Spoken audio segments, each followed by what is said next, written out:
오랜 시간 잘못된 자세로 앉아있다 보면 허리가 뻐근하고 욱신거리기도 하죠.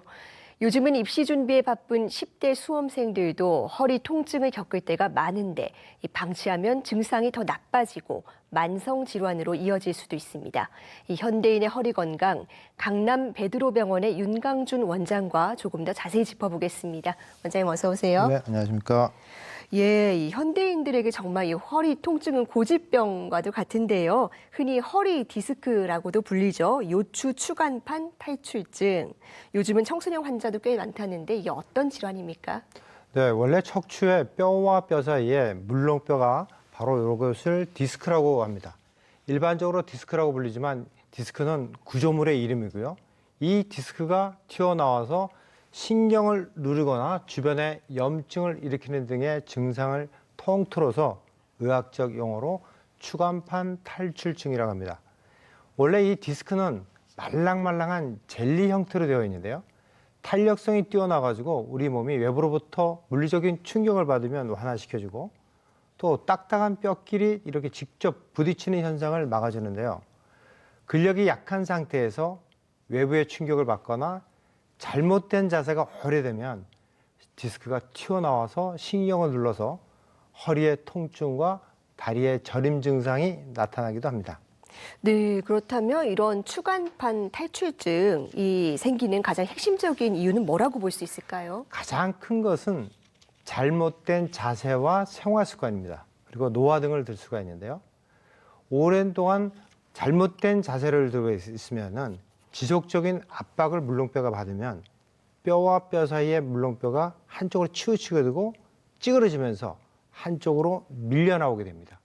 그러다가 심하게 되면은 계속 디스크가 쿠션의 역할을 맡고 있다가 섬유유연이 찢어져 가지고 디스크가 터지게 됩니다. 이게 터지면서 주변의 신경을 압박하게 되고 급기야는 허리의 통증뿐만 아니라 다리의 저림 증상이 나타나게 됩니다. 이것을 방치하고 그대로 놔두게 되면 심하면 다리에 마비가 올 수가 있고 더욱더 진행하면 대소변 장애를 일으키기도 합니다. 네, 심각한 통증에다 장애로까지 이어질 수 있다고 말씀을 해주셨는데요. 요즘은 이 증상을 겪는 연령대가 계속 내려오는 것 같아요. 이 10대 청소년들에게도 발병 사례가 늘고 있다고 하는데 이유가 뭘까요? 네, 맞습니다.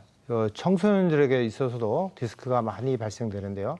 가장 주된 것은 잘못된 자세와 운동 부족을 꼽을 수가 있습니다.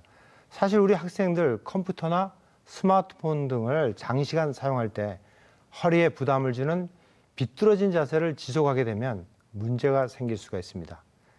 요즘 학생들 운동 많이 할 수 없습니다. 네. 공부에 치여서요. 그러다 보니까 근육과 인대를 건강하게 강화시켜줘야 하는데요. 근육과 인대가 약한 상태에서 외부에서 사소한 충격이라도 받으면 추간판 탈출증의 직접적인 원인이 됩니다.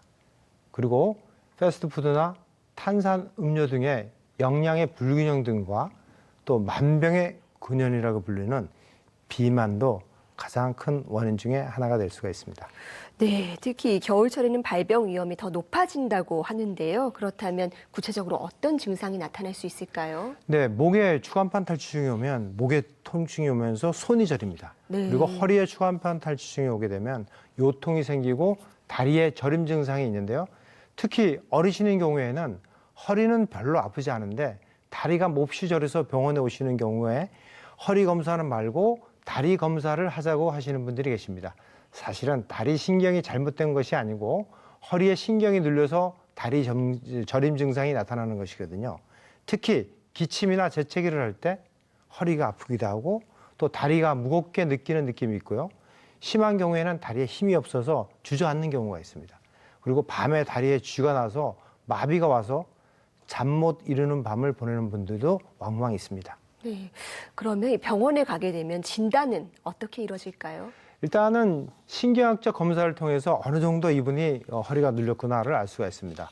기본적인 뼈의 구조를 보기 위해서 엑스레이나 CT 등을 찍기도 합니다. 하지만 좀 더 정확한 검사를 위해서는 MRI 검사를 하게 됩니다. 사실 MRI는 척추의 내부 구조를 3차원적으로 보여주기 때문에 돌출된 디스크가 어느 정도 튀어나왔는지 또는 디스크를 싸고 있는 막이 어느 정도 찢어졌는지 유무를 알 수가 있고요. 주변의 신경관계를 어떻게 어느 정도 눌렸는지를 등의 자세한 정보를 확인할 수가 있습니다. 예, 그렇다면 이렇게 추간판 탈출증으로 진단이 결국 되면은 치료는 어떻게 진행됩니까? 네, 대부분은 아주 초기라면 대부분 보존적 요법으로 증상이 완화됩니다. 그러나 어느 정도 진행이 됐다고 하면 주사나 비수술적 치료법으로 효과를 볼 수가 있습니다. 저희 병원의 1년 동안의 통계를 보면요. 약 95%의 환자에서는 비수술적 치료로 효과를 많이 얻을 수 있었고요. 증상이 아주 심한 5%에서만 수술이 진행되었습니다. 증상이 아주 심한 경우에만 수술을 시행하는데요. 여러 가지 데이터를 통해서 상당히 진화된 방법으로 수술을 진행하고 있으니까 너무 무서워하지 않으셔도 될 것 같습니다. 특히 내시경을 통해서 문제되는 디스크만을 치료한다거나 또 디스크가 완전히 망가진 경우에는 인공 디스크로 교체하는 수술을 할 수도 있습니다. 그러나 많은 사람들이 병원에 가면 무조건 수술한다고들 걱정하고 계시는데요. 그렇지 않습니다. 증상에 맞게 적절한 치료가 이루어지고 있으니까 너무 걱정하지 않으셔도 됩니다. 네, 그렇다면 이 10대, 20대 청소년들의 치료 방법에는 좀 다른 점이 있을까요? 실제로 연령에 따라서 치료법이 달라지기보다는요. 증상에 따라서 치료법을 선택하게 됩니다. 사실 10대, 20대는 우리 인생에서 아주 중요한 시기 아니겠습니까? 본인의 미래에 대한 진로와 미래에 대해서 고민하고 선택하고 하는 시기인데요. 허리까지 아프면 얼마나 힘들겠습니까? 가끔은 허리가 너무 아파서 학업을 중단한다 하거나 집에서 요양하고 또 집에 직장도 그만두고 요양하시는 분들도 많이 있습니다. 그런 분들이 병원에 오시게 되면 참 안타깝습니다.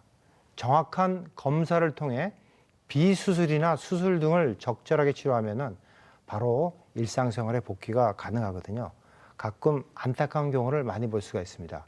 지금은 치료 방법이 엄청 전문화되어 있습니다. 로봇을 이용한다든지 인공지능 내비게이션을 이용한다든지 하는 치료법들이 많이 개발되어 있습니다. 그러니까 치료에 대해서 주저하지 마시고 반드시 전문의와 상의하셔서 고통에서 벗어나서 삶의 질을 높이는 선택을 하시기를 부탁드립니다. 네, 무엇보다 이 올바른 습관이 가장 중요하겠고, 이 조금이라도 불편함이 있으면 조기에 치료해서 증상이 나빠지는 걸 막아야겠습니다. 원장님 오늘 말씀 잘 들었습니다. 감사합니다.